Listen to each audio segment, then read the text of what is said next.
OBC आणि सगळे सोडे आपल्याला आरक्षण पाहिजे. वरचं कुणी आरक्षण दिलं असेल तर ते आम्ही घेणार नाही, आम्हाला त्याची गरज नाही.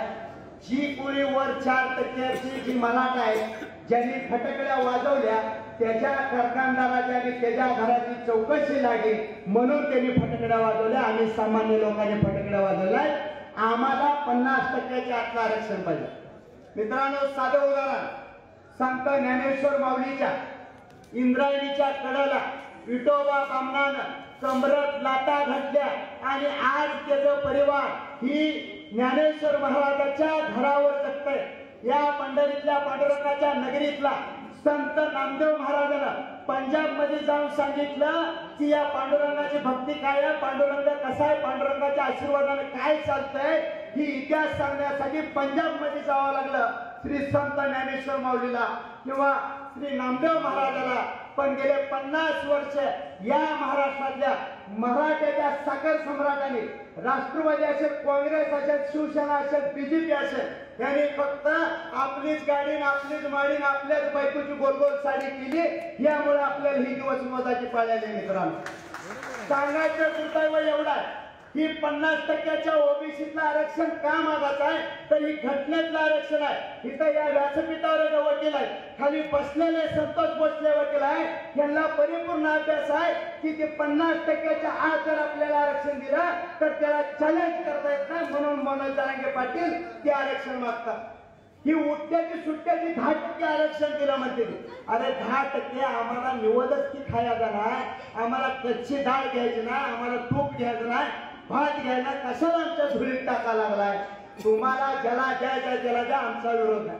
मित्रांनो, मनोज जरांगे पाटील हे प्रामाणिक नेतृत्व आहे. ही कष्टकऱ्याचा मुलगा आहे, ऊसतोड कामगाराचा मुलगा आहे. त्यानं 3 एकर जमीन विकली आहे स्वतःची. मित्रांनो, एवढं फ्रेश नेतृत्व तुम्हाला कधीच मिळणार नाही. तुम्ही पुढाऱ्याच्या नादी लागू नका. एखादा काम सांगितलं तर पुढारी करेल, पण कुठला पुढारी आतापर्यंत 288 आमदार, 48 खासदार, विधान परिषदचा आमदार, राज्यसभेचा खासदार एक सुद्धा मायकलाचा म्हणला नाही की 50%च्या आतलं ओबीसी आरक्षण मनोज जरांगे पाटलाच्या मागणीला पाठिंबा आहे. कारण तेवढं त्यांच्यात धाडस नाही. ही वस्तुस्थिती आहे. मित्र, आपल्याला सोलापूरला यायचं, विशेष माऊली पवार या पंढरपूर तालुक्यात सरपुलीतनं लोक बीडला गेली ट्रॅव्हल्स करून, म्हणजे स्वाभिमान ही मराठ्याचा जागा आहे पंढरपूर तालुक्यात. कारण सरपुलीची लोक बस करून गेली, त्यामुळं तिथल्या लोकांना सांगावं लागत नाही कसे आहे. पण ट्रॉफिक जाम झालं पाहिजे. सगळ्यांनी येत आहे, बायको लेकरं जावाई मुलगा सगळी यायचं आहे. जसं आपण पलीकड देगावला किंवा सुस्त्याला मटण खायला जातो तसं पंढरपूरला पलीकडे यायचं आहे. आणि मनोज जरांगे पाटलाचा स्वाभिमान जागृत व्हायला.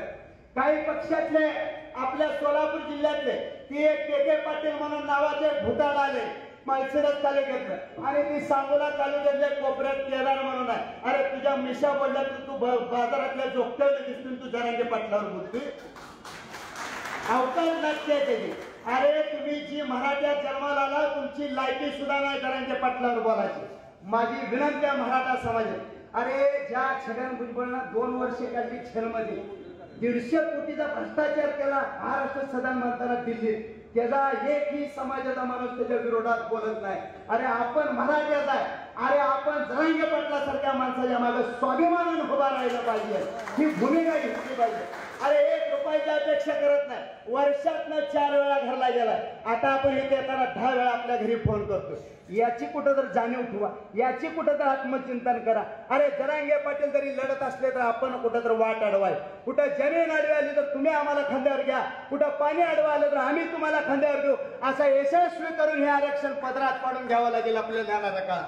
सरकार कोणाचा ह्याच्यापेक्षा सरकारला कोण वापरतो हे महत्वाचं. राज्याचा एक मेन बॉस आम्ही बसलो होतो. जिल्ह्याची मीटिंग होती महाराष्ट्रामध्ये, पश्चिम महाराष्ट्रात रॅली करताना एका चांगल्या मंत्र्यानं फोन केला, मनोज दादा तेवढं की पाळणा हा शब्द गाळता येतो तेवढा बघा म्हणला. अहो ती पाळणा म्हणजे की आमचा आमदार सगळं माझ्यापाशी येऊन बसते. मग विचार करा, तुम्ही लोकांच्या वाड्यावर जाऊन मतं टाकत होता, आता वाड्यातली लोक तुमच्या दारात यायला लागली फक्त मनोज जरांगे पाटलामुळे ही ध्यानात असलं पाहिजे. म्हणून मित्रांनो, येणाऱ्या 7 तारखेला मतभेद बाजूला ठेवायचा. कोण कुणाला बोलू न बोलू, आपले मोटरसायकल घ्या, ट्रॅक्टर घ्या, 4 चाकी गाडी घ्या, बैलगाडी घ्या, पण सोलापूर गाठा. मनोज जरांगे पाटील त्या टायमिंग समिती सांगेल त्या पद्धतीने तुम्हाला सगळी व्यवस्था आहे, नाश्त्याची व्यवस्था आहे, दान करणारे भरपूर आहे मराठी ह्याच्यात.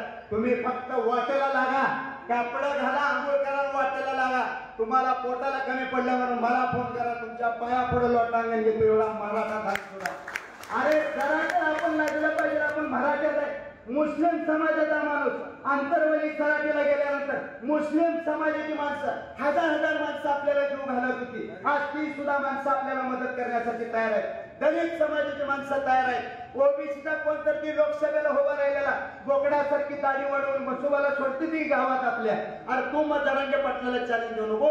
इथं फसलेल्या सामान्य मराठ्याला तू नाच कर, जरांगे पाटलाच्या खुटीला हात लावायचं काम करू नको.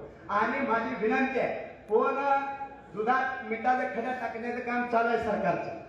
सरकार किती हुशार असू द्या, आता मराठा सगळा हुशार झाला. मराठा ह्या झोपल्याला आता ही मराठा जरांगे पाटलाने जागा केलाय. ही काय साखर कारखानदारांनी केलाय, हे कुठल्या डीसीजी बँकेच्या चेअरमनला जागा केलाय, हे कुठल्या आमदारला जागा केलाय. अरे ज्याला 12x15ची रूम आहे त्याच्यात ही स्वाभिमानी नेतृत्व तयार झालंय आणि त्या स्वाभिमानी नेतृत्वाला ढाल देण्याचं काम आणि चालना देण्याचं काम आपल्यासारख्या गरीब सामान्य मराठ्यांना प्रस्थापिताविरुद्ध विस्थापिताची लढाई एवढंच ध्यानात ठेवा. आणि येणाऱ्या 7 तारखेला पंढरपूर तालुक्यातनं जास्तीत जास्त लोक तिथं दिसावे. आपलं पंढरपूर म्हणून बोललं लावा. आम्हाला कसं ओळखायचं, पंढरपूर आहे, मी पंढरपूरचा मराठा आहे, मी सरकुलीचा मराठा आहे, मी सळ्याचा मराठा आहे, हे असं बोर्ड लावण्यात तिथं काही अडचण नाही. सगळी व्यवस्था केली जाईल तुमची.